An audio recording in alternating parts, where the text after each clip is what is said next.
እኔ ሙስሊም ነኝና 4 ወር እንትን ጁማ አልሰገድኩም። እንዴት ይታያል? አሁን ደግሞ የሚመቸኝ ቦታ እጅ ቀዳ ይኖርብኛል ወስል ለምንድን ያልሰገድከው? በአካባቢ መስጅድ ነው? አይ የለም፣ ጀማ ራሱ የለም እኮ። እንደዚያ ከሆነ ዙሁር ነው መስገድ ያለብህ። መስጅድ ከሌለ ጁምዓ ሶላት የማይሰገድበት ቦታ ከሌለ ጊዜውን ጠብቀህ በዚያው ሰዓት ዙሁርን መስገድ አለብህ። ነቢያችን ሰለላሁ ዐለይሂ ወሰለም ላ ጁምዓተ ኢላ ፊል መስጅድ ብለዋል። ጁምዓ የለም በመስጅድ ካልሆነ በስተቀር ብለዋል። መስጅድ ከሌለ ለምን አልሰገድክም አይባልም። ገብቶሃል? ለምን አልሰገድክም አይባልም፣ ምክንያቱም መስጅድ የለምና። ስለዚህ ቤትህ ጊዜውን ጠብቀህ ዙሁር ሶላትን ትሰግዳለህ። እሺ ሰማህ? ሰላም አለይኩም። ወአለይኩም ሰላም ረሕመቱላህ በረካቱ። መስጅድ እያለ ግን የማይሰግድ ወጣት እዛ ሂዶ ባይሰግድ ይህ ከሙናፊቆች እንደሚሆን ነቢ ሰለላሁ ዐለይሂ ወሰለም ብዙ ቦታ ተናግረዋል። ሐዲስ ላይ ሲናገሩ ምን አሉ? መን ተረከ ሰላተ ጁምዓ ሙተታሊያ ጡቢዐ ሚነል ሙናፊቂን ብለዋል። ለተከታታይ 3 ጁምዓዎችን ቢዱን ዑዝር ያለምንም ምክንያት የተወሰው ያልሰገደ ሰዎች ይላ ብሎ ይህ ሰውዬ ከመናፍቆች ይመዘግባል፣ ይጻፋል ብለዋል። ነገር ግን ሰውየው በአካባቢው መስጅድ ከሌለ ወይንም ታሞ ከሆነ ወይንም ሙሳፊር ከሆነ የዛኔ ችግር የለውም፣ ዙሁር ሶላትን ይሰግዳል ቤቱ። ህገወጥ ከሆነ ሳይል እናንተም ልክ እንዲሁ በቤታችሁ እና መስጅዱ መካከል የሚያስፈራ ነገር ካለ የዛኔ ቤታችሁ ትሰግዳላችሁ ዙሁር። ቤቱ የሰገደ ሰው ግን ዙሁር እንጂ የሚሰግደው ጁምዓን አይደለም። ጁምዓ የሚባለው መስጅድ ሄዳችሁ በኢማም በኹጥባ ስትሰግዱ ጊዜ ነው። ካልሆነ ዙሁር ነው የሚሰግዱት ቤታችሁ። እሺ ጥያቄ ያለ ይቀጥል። ለሴትስ ጁምዓ ሶላት መስገድ ግዴታ ነው? ወአለይኩም ሰላም። ለሴት የጁምዓ ሶላት መስገድ ግዴታ አይደለም። 5 ማውቃት ሶላት ጀማዓ መስገድ ሄዳ መስገድ ግዴታ አይደለም። በሷ ላይ ቤቷ መስገድ ትችላለች። ነቢያችን ሰለላሁ ዐለይሂ ወሰለም ኸይሩ መሳጅድ ልመርአ ቃዕሩ ብዩቲሃ ብለዋል። የሴት ልጅ በላጭ መስጅዷ ቤቷ ውስጥ ነው ብለዋል። በሌላ ቦታ ላይ ነቢ ሰለላሁ ዐለይሂ ወሰለም አፍضል ሰላቱ ልመርአ ፊ በይቲሃ ብለዋል። የሴት ልጅ በላጩ መስጅዷ ቤቷ ውስጥ ነው ብለዋል። ነገር ግን መስጅድ ሄጄ መስገድ እፈልጋለሁ ካለች ተፈቅዶላታል። ቃለ ነቢ ሰለላሁ ዐለይሂ ወሰለም ላ ተምነዑ ኢማ አላሂ ሚነል መሳጅድ። ነቢ ሰለላሁ ዐለይሂ ወሰለም ምን አሉ? የአላህን ሴት ባሪያዎች ወደ መስጅድ ሄደው መስገድ ከፈለጉ እንዳትከለክሏቸው ብለዋል። ግን ግዴታ አይደለም በእርሷ ላይ፣ በወንድ ልጅ ላይ ነው ግዴታ። ስለ ወንዶች አስመልክተው ነቢ ሰለላሁ ዐለይሂ ወሰለም ሲናገሩ መን ሰሚዐ ኒዳእ ፈለም የእቲ ኢለል መስጅድ ፈላ ሰላተ ለሁ ኢላ ምን ዑዝር ወልዑዝር ሁማ አልመረዱ ወልኸውፍ አሉ። የአዛን ድምፅ ሰምቶ ወደ መስጅድ በመሄድ ሶላት አልጀማዓ ያልሰገደ ቤቱ ቢሰግድ ሶላት የለውም ብሎ ተናግረዋል።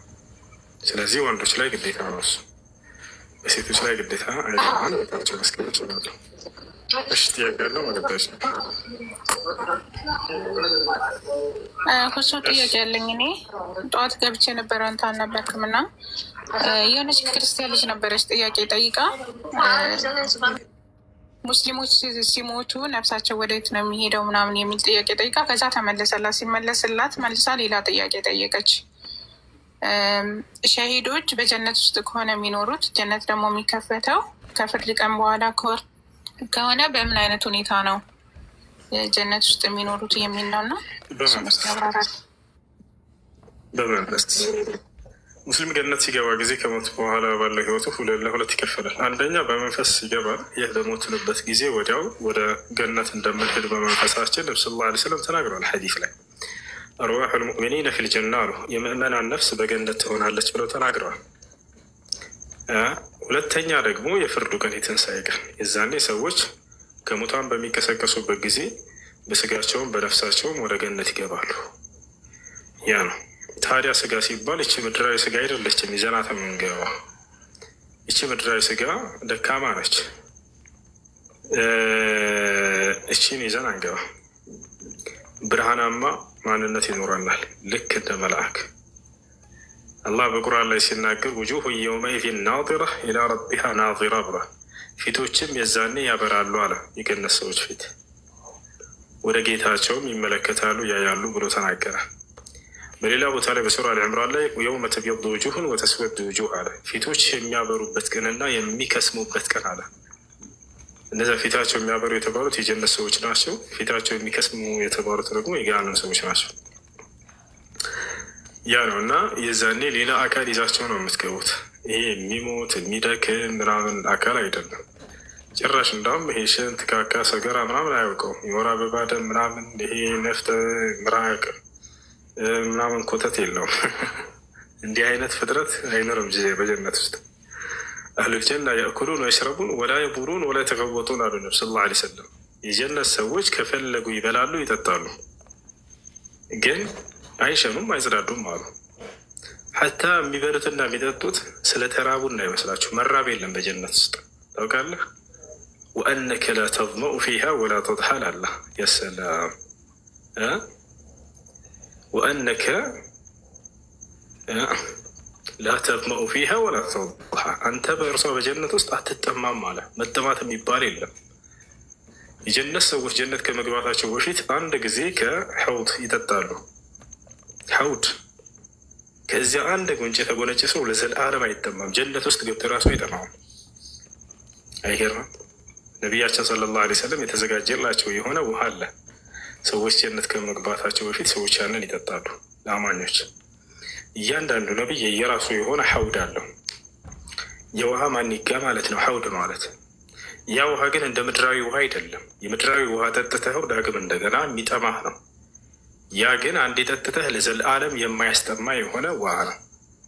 የነቢያችን ሰለላሁ ዐለይሂ ወሰለም ታዲያ ሐውዲ መሲረት አሉ፣ የኔ ሐውድ አንድ ወር ያስጉዛል አሉ። አሕላ ሚን አልዓሰል አሉት ሲገልጹት፣ ከማር የጣፈጠ ነው አሉ። ወአንቃ ሚን አልተልጅ አሉ፣ ከበረዶ የነጣ ነው አሉ። አንየቱሁ ከዐደድ ንጁም ሰማዕ አሉ፣ በእርሱ ዘንድ ኩባያዎች አሉ፣ መጠጫዎች። የኩባያዎቹ መጠን ልክ እንደ ሰማይ ከዋክብቶች የበዙ ናቸው አሉ። መን ሸሪበ ሚንሁ ሸርበተን ለም የظመእ ባዕድሃ አበደን አሉ። ከእርሱ አንዲት ጉንጭን የተጎነጨ ለዘለዓለም እስከ ትንሣኤ ቀን ድረስ አይጠማም አሉ። ያሰላ አንዴ ከጠጣ ለዘላለም አትጠማም። ስለዚህ የጀነት ሰዎች የሚበሉትና የሚጠጡት ስለተራቡ ስለተጠሙ አይደለም። መጠማት መራብ የሌለው ረሃብና ጥማት፣ ድካም፣ ሞት፣ እንቅልፍ ምናምን የማይነካው ሰውነት ነው እዛ ይዘህ የምትገባው እንጂ እቺ የምድራዊ ሰውነት አይደለችም። ቆሻሻ ነገር አያውቃቸውም። ሽንት ምናምን እንዳለ ሰገራ ምናምን አያውቃቸውም የጀነት ሰዎች። ታዲያ ከምድራዊ ሰው ጋር በምን ተገናኘ? ሰሃቦች ጠየቁ። እንዲህ አንድ የነቢ ስ ላ ስለም ሲናገሩ አህሉል ጀና ያእኩሉን ወየሽረቡን ወላ የቡሉን ወላ የተገወጡን አሉ። የጀነት ሰዎች ከፈለጉ ይበላሉ፣ ይጠጣሉ፣ ነገር ግን አይሸኑም፣ አይጽዳዱም አሉ። ሰሃቦች ጠየቁ። በዚህ ጋር ግር አላቸው። እንዲህ ከበላንና ከጠጣን ያ የምንበላውና የምንጠጣው ታዲያ ወዴት ትሄዳላቸው አላህ መልእክተኛ ብሎ ጠየቋቸው። በሁለት መንገድ እንደሚጠፋ ከሰውነታቸው እንደሚሰወር ከሰውነታቸው ተናገሩ። አንደኛ በማክሳት፣ ሁለተኛ በላብ። ያ ላብ እንደ ምድራዊ እንዳልሆነ ራሱ ተናገሩ። ከሚስክ ወይንም ከሽቱ ጠረን የጣፈጠ በሆነ ላብ አንድ ያልባቸዋል፣ በዚያም ይጠፋል ከሰውነታቸው ብሎ ተናገሩ። ሴት ልጅ የወር አበባ ምናምን የሚባል ነገር ያውቃት ያ ነው እና ይህን ይመስላል። ይህ በጥቂቱ ነው እና ከምድራዊ ሰው ጋር በፍጹም የሚገናኝ አይደለም። እንቅልፍ የለም ታውቃለህ፣ በጀነት ውስጥ እንቅልፍ የለም በጀነት ውስጥ። ለምክንያቱም እንቅልፍ የሚያስፈልገው ስለደከመ ነው አይደል? እንቅልፍ የሚያስፈልገው ስለሚደክመህ ነው። ስለዚህ መድከም የሚባል የለም እዛ ዓለም ላይ። ላ የመስሁም ፊሃ ናሰቡን አለ፣ በእርሷ ውስጥ ድካም የሚባል አይነካቸውም አለ ነቢያችን ሰለላሁ ዐለይሂ ወሰለም። ወአህሉል ጀና ላ የናሙን አሉ፣ የጀነት ሰዎች እነውሙ አኹል መውት ወላ የናሙ አህሉል ጀና፣ እንቅልፍ የሞት ወንድም ነው አሉ ነቢ ሰለላሁ ዐለይሂ ወሰለም። እንደማይሞቱ ሁሉ የጀነት ሰዎች እንቅልፍም አይተኙምም አሉ። ምክንያቱም እንቅልፍ የሚያስፈልገው ሲደክመው ነው እና የሰው ልጅ ከዚያ እንቅልፉን ተኝቶ ዳግም ሲነሳ ኃይል ሰብስቦ እንደገና እንዳዲስ ይነሳ። ገብቷቸዋል አይደል? ስለዚህ ያ ነው ለጀነት ሰዎች እንዲህ አይነት ባህሪ የላቸውም እዚያ ውስጥ እና ከምድራዊ ሰው ጋር በፍጹም የሚገናኝ አይደለም። እሺ ቀጥሉ። አዝካሮችን እና የማታና የጧት አዝካሮች ለማሐፈዝ ስልካችን ስክሪን ላይ ማድረግ ይቻላል? ይቻላል፣ ችግር የለው። እሺ ሌላ ደግሞ ታያሱት ስንቀራ አንዳንዶች ሰዎች መሀል ላይ ይጀምራሉ። አንዳንዶቹ መጀመሪያ ላይ ጀምረው መሀል ላይ ጣታቸውን ማለት ነው ያነሳሉ። አንዳንዶቹ ደግሞ እስከ መጨረሻ እና የትኛው ነው ትክክል? ሁለቱም ያስኬዳል፣ ችግር የለም። ከፈለጋችሁ ከመጀመሪያ ማውጣት ትችላለህ። ከፈለጋችሁ ደግሞ አሽሀዱ አን ላ ኢላሀ ኢለላህ ከሚለው ጀምራችሁ ማውጣት ትችላላችሁ። ሙሱ ሰላም አለይኩም። ጀዛከላ ኸይር። አለይኩም ሰላም። እያኩም የሆነ ጥያቄ ነበረኝ ሙሱዬ። ጥያቄ? እሺ ለምሳሌ ካፊሮች የሆነ አመታዊ በዓል አላቸው፣ ቁልቢ ገብርኤል የሚሉት ማለት ነው፣ ወደ ድሬ አካባቢ። እኛ እነሱ ደግሞ ጉዞ ያደርጋሉ ማለት ነው። እኛ ደግሞ በዛ አጋጣሚ ከእነሱ ጋር አብረን ሂደን ድሬዳዋ ከተማ ሂደን እቃ ይዘን እንመጣለን። ያ እንዴት ይታያል? ከእነሱ ጋር አብረን መጓዛችን ማለት ነው። አይቻልም። አመታዊ ክብረ በዓላት ሁለት ናቸው። ከሁለት ውጭ ያሉ በዓላቶችን ኢስላም አይወዳቸውም፣ አልደነገጋቸውም። አይደለም የሚፈሩቸው በዓላቶች ሙስሊም ላይ ብሎ ሰውየው ከኢስላም ያልደነገጋቸውን አዳዲስ በዓላቶች ቢያከብር በዚያ ላይ መሳተፍ አይቻልም። አይ ይህ መሳተፍ ሳይሆን እኛ ለጉዞ ወጪ ላለማውጣት በዛ አጋጣሚ ነው የምንሄደው። እነሱ ቁልቢ ሲሄዱ እኛ ቀጥታ ድሬ አልፈን እንሄዳለን ማለት ነው። ከዛ እነሱ ሲመለሱ ጠብቀን ከእነሱ ጋር እንመለሳለን። ለመጓጓዣነት አክል ነው ከእነሱ ጋር የምንሄደው። ያ እንዴት ይታያል የሚለውን ነው።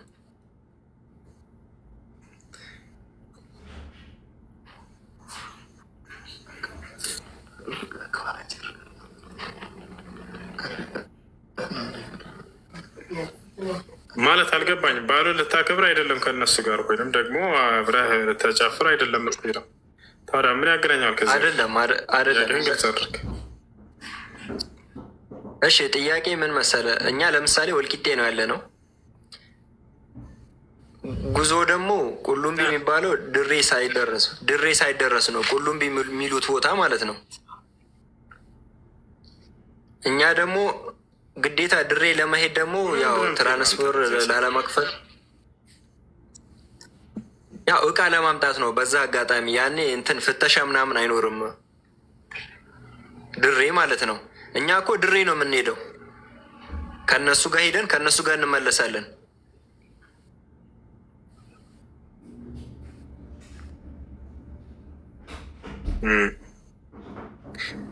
ላ በዚያ ከበዓሉ ጋር አስመልክቶ ከነሱ ጋር አጋጣሚውን ተጠቅማቸው ለነሱ በሚደረግ የማቃለል ነገራቶች ከሀገሪቱም ሊሆን ይችላል።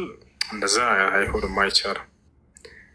يجب عليكم أن تبتعدوا عن الأماكن التي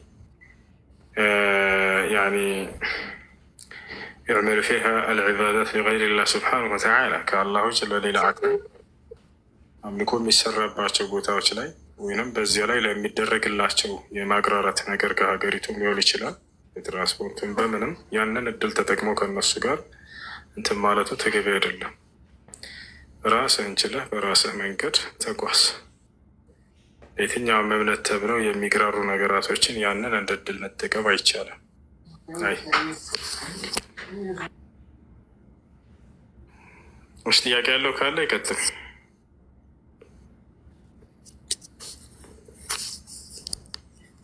ጥያቄ ያለው አለ? የጅማ ጥያቄ ከሌላቸው ነዚህ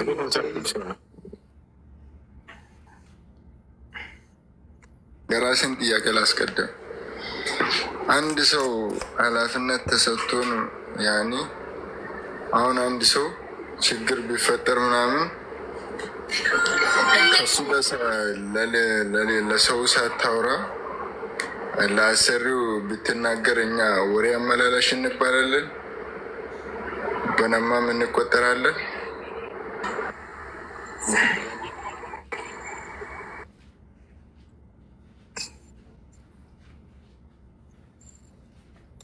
እሺ ችግር ካለ በመጀመሪያ ልጁን አሳውቀ። እሺ ችግር ካለ በመጀመሪያ ልጁን አሳውቀ።